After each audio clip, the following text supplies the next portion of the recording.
നമസ്കാരം. അന്താരാഷ്ട്ര തലത്തിൽ ഇപ്പോൾ ഒരു ചർച്ച നടക്കുന്നുണ്ട് സർ. കാരണം ഇന്ത്യയുടെ 3 വ്യോമതാവളങ്ങൾ, ആൻഡമാൻ നിക്കോബാർസിലെ ഉൾപ്പെടെയുള്ള 3 വ്യോമതാവളങ്ങൾ അടച്ചിട്ടിരിക്കുകയാണ്. അപ്പോൾ ഇതേ തുടർന്നുള്ള എന്തൊക്കെയാണ് ദുരൂഹതകൾ, ആ ദുരൂഹതകളെക്കുറിച്ചാണ് ചർച്ച ചെയ്യപ്പെടുന്നത്. എന്താണ് സത്യത്തിൽ ഈ വ്യോമതാവളങ്ങൾ അടച്ചിട്ടതിന് പിന്നിലുള്ള കാരണം? ആൻഡോമാൻ നിക്കോബാർ അല്ലെങ്കിൽ ബേ ഓഫ് ബംഗാൾ ഇങ്ങനത്തെ ചില വ്യോമത്താവളങ്ങൾ കഴിഞ്ഞ 2 ദിവസം മുമ്പ് ഏതാണ്ട് 3 മണിക്കൂർ അടച്ചിട്ടിരിക്കുന്ന എയർ സ്പേസുകളൊക്കെ ബ്ലോക്ക് ചെയ്തിരിക്കുന്നു എന്ന് പറഞ്ഞുകൊണ്ട് ഒരു വാർത്ത വരുന്നുണ്ട്. വാർത്ത അത്ര വലിയ വലിപ്പത്തിൽ മാധ്യമങ്ങൾ കൊടുക്കുന്നില്ല. അതൊരു പക്ഷേ ഈ നമ്മൾ പറയുന്ന സൈനികമായിട്ടുള്ള കാര്യങ്ങളും അല്ലെങ്കിൽ ആഭ്യന്തര കാര്യങ്ങളും ഒക്കെ ആയതുകൊണ്ട് അതിന്റെ വാർത്ത പ്രചരിപ്പിക്കരുത് നേരത്തെ ഒരു ഡയറക്ഷൻ ഒരുപക്ഷെ ഗവൺമെന്റിന്റെ ഭാഗത്തു നിന്നുണ്ടായിരുന്നു. പക്ഷെ ഇത് ലോകം ഇപ്പം ഉറ്റുനോക്കിക്കൊണ്ടിരിക്കുകയാണ്. സാധാരണ ഇങ്ങനെ ഈ നമ്മുടെ സൈനിക താവളങ്ങൾ അടയ്ക്കുക എന്ന് പറഞ്ഞാൽ ഒന്നുകിൽ മിസൈൽ പരീക്ഷണത്തിന് അടയ്ക്കാറുണ്ട്, അല്ലെങ്കിൽ മിലിറ്ററിയുടെ വളരെ സീക്രട്ട് ആയിട്ടുള്ള ചില അഭ്യാസങ്ങൾ അല്ലെങ്കിൽ ഓപ്പറേഷൻസ് അതിന്റെ ആവശ്യങ്ങൾക്ക് അടയ്ക്കാറുണ്ട്. അപ്പൊ മിസൈൽ പരീക്ഷണം നടത്തുന്നതിന് വേണ്ടിയാണെങ്കിൽ നമ്മൾ നമ്മുടെ അല്ലെങ്കിൽ സമീപത്തുള്ള രാജ്യങ്ങളെ മറ്റു രാജ്യങ്ങളെ എല്ലാം അറിയിക്കണം എന്നുള്ളത് രീതിയിലൊക്കെയുള്ള ഒരു പ്രോട്ടോകോൾ ഉണ്ട്. അങ്ങനെ അറിയിച്ചാണ് ചെയ്യാറുള്ളത്. അപ്പം കഴിഞ്ഞ ജൂൺ 13 മുതൽ 14 വരെ ഇങ്ങനെ ഒരു അല്ലെങ്കിൽ വ്യോമത്താവളങ്ങൾ അടച്ചിട്ട് ഒരു മിസൈൽ പരീക്ഷണത്തിന് വേണ്ടി ഇന്ത്യ തയ്യാറാകുന്നു. അഗ്നി 5ന്റെ ലേറ്റസ്റ്റ് അത് 3500 കിലോമീറ്റർ റേഞ്ച് ഉള്ള മിസൈൽ ആണെന്നൊക്കെ പറഞ്ഞിട്ടൊരു വാർത്ത വന്നു. അതിന് നമ്മളൊന്നും വ്യക്തവരുത്തിയില്ല. കാരണം മിസൈൽ പരീക്ഷണം നടത്തുമ്പോൾ അണുവായുധ പരീക്ഷണം പോലെ രഹസ്യമായിട്ടൊന്നും നടത്തേണ്ട കാര്യമല്ലല്ലോ. മിസൈൽ പരീക്ഷണം അനുവദനീയമാണ്. രാജ്യത്ത് അങ്ങനെ മിസൈൽ പരീക്ഷണം നടത്തുകയാണെങ്കിൽ തന്നെ ലോകത്തുടനീളം അറിയിച്ചുകൊണ്ടാണ് നടത്തുന്നത്. കാരണം ഇത് നമ്മുടെ ഒരു പരസ്യം കൂടാണല്ലോ. നമ്മുടെ ഏറ്റവും നമ്മൾ പരീക്ഷിക്കുന്ന ഒരു മിസൈൽ, ആ മിസൈലിനെ പറ്റി ലോകം അറിയുന്നത് കൊണ്ട് നമുക്ക് പല ഗുണങ്ങളുണ്ട്. നമ്മുടെ പ്രതിരോധ സംവിധാനത്തിനകത്ത് നമുക്ക് അത്രയും കരുത്തായിട്ടുണ്ട്. മാത്രമല്ല നാളെ കാലത്തെ ഈ മിസൈലുകളൊക്കെ നമ്മൾ വേറെ രാജ്യങ്ങൾക്ക് കൊടുക്കുന്നതിന് വേണ്ടി ഇപ്പൊ അതും അങ്ങനെയുണ്ടല്ലോ, ആയുധ കച്ചവടം, അതിനു വേണ്ടിയൊക്കെ അപ്പൊ അതിന്റെ ഡീറ്റെയിൽസ് ഒക്കെ കൊടുക്കാറുണ്ട്. പരസ്യമായിട്ട് അതിന്റെ ചെറിയ ഡീറ്റെയിൽസ് ഉള്ളെങ്കിലും കൊടുക്കുന്ന രാജ്യത്തിന് അതിന്റെ എ ടു സെഡ് ഡീറ്റെയിൽസ് കൊടുക്കാറുണ്ട്. ഇപ്പം 3500 കിലോമീറ്റർ റേഞ്ച് എന്ന് പറയുമ്പോൾ നമ്മളത് പരീക്ഷിക്കുന്ന അത് നമ്മൾ അന്നിട്ട്, പക്ഷെ ആ 3500 കിലോമീറ്റർ ആയിരിക്കത്തില്ല, ഒരു പക്ഷെ അതിന്റെ 3 ഇരട്ടി വലിപ്പത്തിൽ ആ മിസൈൽ പോകാൻ സാധ്യതയൊക്കെയുണ്ട്. അപ്പം നമ്മൾ മനസ്സിലാക്കേണ്ട കാര്യം എന്ന് പറഞ്ഞാൽ ഇപ്പം ലോകത്ത് ഈ സിന്ദൂർ ഓപ്പറേഷൻ ഇന്ത്യ നടത്തിയതിന് ശേഷം നമ്മൾ നോക്കിയാൽ മനസ്സിലാവുന്നത് ലോകത്തുടനീളമുള്ള പ്രമുഖമായിട്ടുള്ള രാജ്യങ്ങൾ ഒരു ശീതയുദ്ധകാലത്ത് ആയുധങ്ങൾ ഞങ്ങളുടേതാണ് ഏറ്റവും വലിപ്പത്തിലുള്ളതെന്ന് കാണിക്കുന്നത് പോലെ ആയുധങ്ങൾ അല്ലെങ്കിൽ അവരുടെ കയ്യിലിരിക്കുന്ന ആയുധങ്ങളെ ലോകത്തിന്റെ മുമ്പിൽ അവതരിപ്പിക്കുന്നതിനും അല്ലെങ്കിൽ പുതിയ ആയുധങ്ങൾ അവരുടെ കയ്യിലാണ് ഏറ്റവും മുന്തിയത് ഉള്ളതെന്നും കാണിക്കുന്നതിന് വേണ്ടിയുള്ള ഒരു ശ്രമം നടക്കുന്നുണ്ടോ എന്ന് നമ്മൾക്ക് തോന്നിപ്പോകുന്ന ഒരു അവസ്ഥയുണ്ട്. കാരണം കഴിഞ്ഞ മെയ് 2-നാണെന്ന് തോന്നുന്നു കാലിഫോർണിയയിൽ ഈ പറയുന്ന 4500 കിലോമീറ്റർ റേഞ്ച് ഉള്ള സൂപ്പർസോണിക് മിസൈൽ അമേരിക്ക പരീക്ഷിച്ചിട്ടുണ്ട്. അപ്പം അത് ലോകം മൊത്തം കണ്ടതാണ്. അപ്പം അത്തരത്തിലൊരു മിസൈൽ പരീക്ഷിക്കുന്നു. ഞാൻ ഈ പറഞ്ഞ പോലെ പരീക്ഷണ സമയത്ത് അവർ പറഞ്ഞ റേഞ്ച് ആണ്. അതിന്റെ ഒരു പക്ഷെ അതിന്റെ 3 ഇരട്ടി വലിപ്പത്തിൽ കാണാം. അവർ പറഞ്ഞ ഭൂഖണ്ഡാന്തര മിസൈലാണ്. ഭൂഖണ്ഡാന്തര മിസൈൽ ആണെങ്കിൽ ഈ പറയുന്ന പോലെ ഒരു ഭൂഖണ്ഡത്തിൽ നിന്ന് അപ്പുറത്ത് പോകണം. അപ്പൊ ഈ 4500 കിലോമീറ്റർ കൊണ്ട് നടക്കത്തില്ല, അതിന്റെ 4 ഇരട്ടി വേണം. അതേപോലെ തന്നെയാണ് ഇപ്പം ഈ പറയുന്ന വ്യോമപാതകൾ അടച്ചിട്ടിരിക്കുമ്പോൾ നമ്മൾ ഇപ്പൊ റഷ്യയും ഇന്ത്യയുമായിട്ടുള്ള ഒരു ബന്ധം അറിയാലോ. റഷ്യ ഇന്ത്യയായിട്ടുള്ള ബന്ധം എന്ന് പറഞ്ഞാൽ ആയുധ നിർമ്മാണത്തിനകത്ത് ഇന്ത്യ സാമ്പത്തികമായിട്ട് ഭയങ്കര കേപ്പബിൾ ആയതുകൊണ്ടും ഇന്ത്യ എന്ന് പറയുന്ന രാജ്യത്തെ വിശ്വസിക്കാൻ കൊള്ളാവുന്ന രാജ്യമായതുകൊണ്ടും മാത്രവുമല്ല, എന്നും റഷ്യ ഇപ്പോഴല്ല കാലങ്ങളായിട്ട് നമ്മളുടെ ഏറ്റവും വേണ്ടപ്പെട്ട സുഹൃത്തായതുകൊണ്ടും പിന്നെ ഈ ബ്രഹ്മോസ് ഉൾപ്പെടെയുള്ള യുദ്ധക്കോപ്പുകളുടെ ടെക്നോളജി റഷ്യ നമുക്ക് തന്നിട്ടുള്ളത് ഡെവലപ്പ് ചെയ്യുന്നതിന് അവരുടെ സഹായം ഉള്ളതും ഒക്കെ ആയിട്ട് അപ്പൊ നമ്മുടെ ആയുധങ്ങൾ നമ്മൾ മേക്കിംഗ് ഇന്ത്യയിൽ കൂടി നിർമ്മിക്കുന്ന ആയുധങ്ങൾക്കകത്ത് പലതിന്റെയും ടെക്നോളജി ഒരുപക്ഷെ റഷ്യ അറിഞ്ഞുകൊണ്ടും അല്ലെങ്കിൽ റഷ്യയുടെ കൂടിക്കൊണ്ടും ഒക്കെ ഉള്ളതാണ്. അപ്പൊ ഇവർ ഇപ്പൊ 2018 മുതൽ വികസിപ്പിച്ചുകൊണ്ടിരിക്കുന്ന ഒരു ബ്രഹ്മാണ്ഡ മിസൈൽ ഉണ്ട്. അതിന്റെ അബാൻ എന്നാണ് അതിന് പറയുന്നത്. അതിന്റെ ലോഞ്ചിങ് ഒരുപക്ഷെ ഇന്ത്യയിൽ വെച്ച് നടത്താൻ വേണ്ടിയുള്ള ശ്രമം ഉണ്ടോ എന്നുള്ള രീതിയിലേക്ക് വാർത്തകൾ വരുന്നുണ്ട്.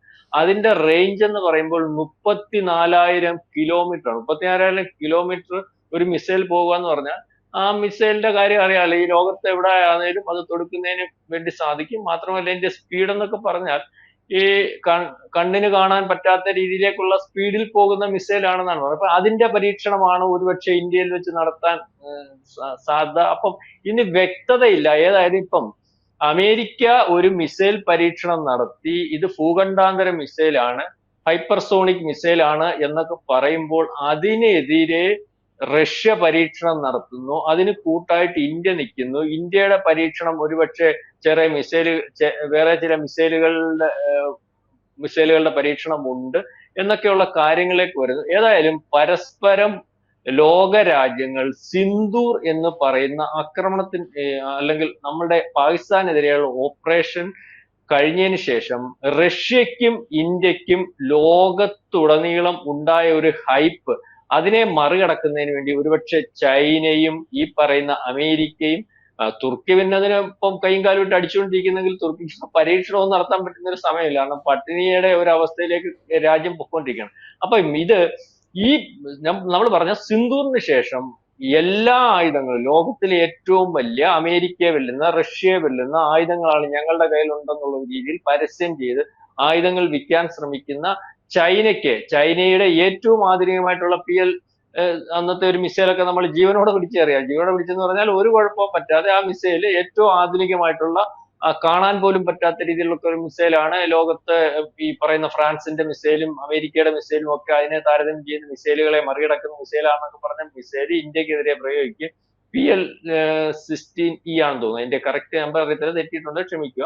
ആ മിസൈൽ നമ്മൾ ഇവിടെ ജീവനോടെ പിടിച്ചു. അതിന്റെ ടെക്നോളജി ഇപ്പൊ നമ്മൾ ജീവനോടെ പിടിച്ചെന്ന് പറഞ്ഞാൽ ഒരു മിസൈല് ആക്രമിച്ച് തകർത്ത് കഴിഞ്ഞാൽ അതിന്റെ ടെക്നോളജി ഒന്നും പിന്നെ അറിയാൻ നടക്കുന്നില്ല. ആ സാധനം ജീവനോടെ നമ്മളെ കിട്ടിയാലും പറയാം ഇവൻ ഇതിനകത്ത് ഉപയോഗിച്ചിരിക്കുന്ന ഏറ്റവും വലിയ ടെക്നോളജി എന്ന് പറഞ്ഞ ടെക്നോളജി മൊത്തം ഇപ്പൊ നമ്മുടെ കിട്ടും. അതുകൊണ്ടാണ് ഇപ്പം ലോകരാജ്യങ്ങൾ പറയുന്നത് ആ മിസൈലിന്റെ അവശിഷ്ടങ്ങൾ ഞങ്ങൾക്ക് തരണം, ഡ്രോണുകളുടെ അവശിഷ്ടങ്ങൾ ഞങ്ങൾക്ക് തരണം എന്ന് പറഞ്ഞ് ലോകരാജ്യങ്ങൾ ഇപ്പം യുദ്ധത്തിന് ശേഷം ഇന്ത്യ എടുത്ത് അവശിഷ്ടം മേടിക്കാൻ നിൽക്കുന്ന, അല്ലെങ്കിൽ യുദ്ധാവശിഷ്ടങ്ങൾ മേടിക്കാൻ നിൽക്കുന്ന ഒരു മത്സരത്തിൽ കൂടെ കാണുന്നുണ്ട്. അപ്പം ഈ ചൈനയ്ക്ക് ഇതൊരു വലിയ കുഴപ്പമായി. ചൈന ആയുധ വ്യാപാരത്തിനകത്ത് ഇപ്പം ലോകത്ത് മറ്റ് റഷ്യയുടെ കൂട്ടും അമേരിക്കയുടെ കൂട്ടും ഒക്കെ അതേ രീതിയിൽ മുൻപന്തി നിന്നുകൊണ്ടിരുന്നത് ഈ ചൈനയുടെ ആയുധങ്ങൾ മേടിച്ചിട്ടുള്ള രാജ്യങ്ങളാണ്. ഇവൻ ഈ ഡ്യൂപ്ലിക്കേറ്റ് ആണെന്നല്ലോ ഇവനെ പറയുന്നത്. മൊത്തം ഡ്യൂപ്ലിക്കേറ്റ്, കാണുന്ന ഭംഗിയൊക്കെ ഉള്ളൂ, ഉപയോഗിക്കാൻ കൊള്ളത്തില്ല. നമ്മുടെ ഈ നമ്മൾ തന്നെ പറയത്തില്ലേ ചൈന പടക്കം മേടിച്ചാൽ മതി വിഷുവിന്, അത് പൊട്ടിയാലേ ശരീരത്തിന് കുഴപ്പമില്ല. അപ്പൊ അതേ രീതിയിലൊക്കെയുള്ള ആയുധങ്ങളായിട്ട് മാറിയിട്ടുണ്ട് ഈ ചൈനയുടെ ആയുധങ്ങൾ. അപ്പൊ അവർക്ക് ഇതൊരു പണിയായിട്ട് വന്നിട്ടുണ്ട്. അപ്പം അവരും മത്സര രംഗത്ത് അതിന്റെ കൂടെ അമേരിക്കയ്ക്ക് പറ്റിയതെന്ന് പറഞ്ഞാൽ അമേരിക്കൻ യുദ്ധവിമാനങ്ങൾ ഏറ്റവും ആധുനികമായിട്ടുള്ള യുദ്ധവിമാനങ്ങളാന്ന് പറഞ്ഞ യുദ്ധവിമാനങ്ങൾ നമ്മൾ F-16 എന്ന് പറഞ്ഞ യുദ്ധവിമാനമാണെന്ന് തോന്നുന്നു. ആ വിമാനങ്ങൾ നമ്മൾ നേരത്തെ അടിച്ചിട്ടു, ഇപ്പോഴും അടിച്ചിട്ടു. അപ്പൊ അമേരിക്കയ്ക്ക് പറ്റിയ ക്ഷീണം എന്ന് പറഞ്ഞാൽ വലിയ വലിപ്പത്തിലുള്ള ക്ഷീണമാണ്. കാരണം അവരുടെ വിമാനങ്ങൾ അടിച്ചിടുക എന്ന് പറഞ്ഞാൽ ഈ വിമാനങ്ങൾ ലോകത്തിലെ ഏറ്റവും വലിയ വിമാനമാണ്, ഇതിനെ ആർക്കും തൊടാൻ പറ്റത്തില്ല, റഡാർ കാണാൻ പറ്റില്ല, അല്ലെങ്കിൽ പ്രതിരോധ സംവിധാനത്തിനൊന്നും ഇതിനെ ഒന്നും ചെയ്യാൻ പറ്റത്തില്ലെന്ന് പറഞ്ഞിരിക്കുന്ന വിമാനങ്ങളൊക്കെയാണ് തറയിൽ വീഴുന്നത്. അപ്പം അത് അമേരിക്കൻ ക്ഷീണമാണ്. അന്ന് അമേരിക്ക ഇവർക്ക് തന്നെയാണ് ഇവന്മാർ കൊടുത്തതിന്റെ കാരണം അന്ന് അമേരിക്ക പറഞ്ഞത് ഭീകരവാദത്തെ എതിർക്കുന്നതിന് വേണ്ടി മാത്രമായി ആ വിമാനം ഉപയോഗിക്കാവൂ എന്ന് പറഞ്ഞുകൊണ്ടാണ് ആ യുദ്ധവിമാനം കൊടുത്തത്. ഭീകരവാദത്തെ അല്ലെങ്കിൽ ഉത്പാദിപ്പിക്കുന്ന രാജ്യത്ത് അത് നിർമ്മാണത്തിന് ചെയ്യാൻ കൊടുക്കേണ്ട കാര്യമില്ല. അപ്പൊ ഏതെങ്കിലും ഒരു സമയത്ത് നമുക്കിട്ട് അടിക്കാൻ വേണമെങ്കിൽ അവൻ ഉപയോഗിച്ചോട്ടെ എന്നുള്ള മാനസികാവസ്ഥ അമേരിക്കയ്ക്ക് എപ്പോഴും ഉണ്ട്. കാരണം ഡെവലപ്പിംഗ് കൺട്രിയാണ്. അപ്പൊ എന്തായാലും അതും അമേരിക്കയ്ക്ക് ക്ഷീണമുണ്ട്. അപ്പൊ അമേരിക്കയുടെ ക്ഷീണം മാറ്റണം, റഷ്യക്കും ഇന്ത്യക്കും ഉണ്ടായ ഹൈപ്പ് കുറയ്ക്കണം. അതിനുവേണ്ടി ഇപ്പൊ അമേരിക്ക ശ്രമിക്കുന്നു, ചൈന ശ്രമിക്കുന്നു, തുർക്കിക്ക് ഒരുപക്ഷെ പരീക്ഷണം നടത്താനുള്ള ഒരു സാമ്പത്തിക അവസ്ഥയില്ല.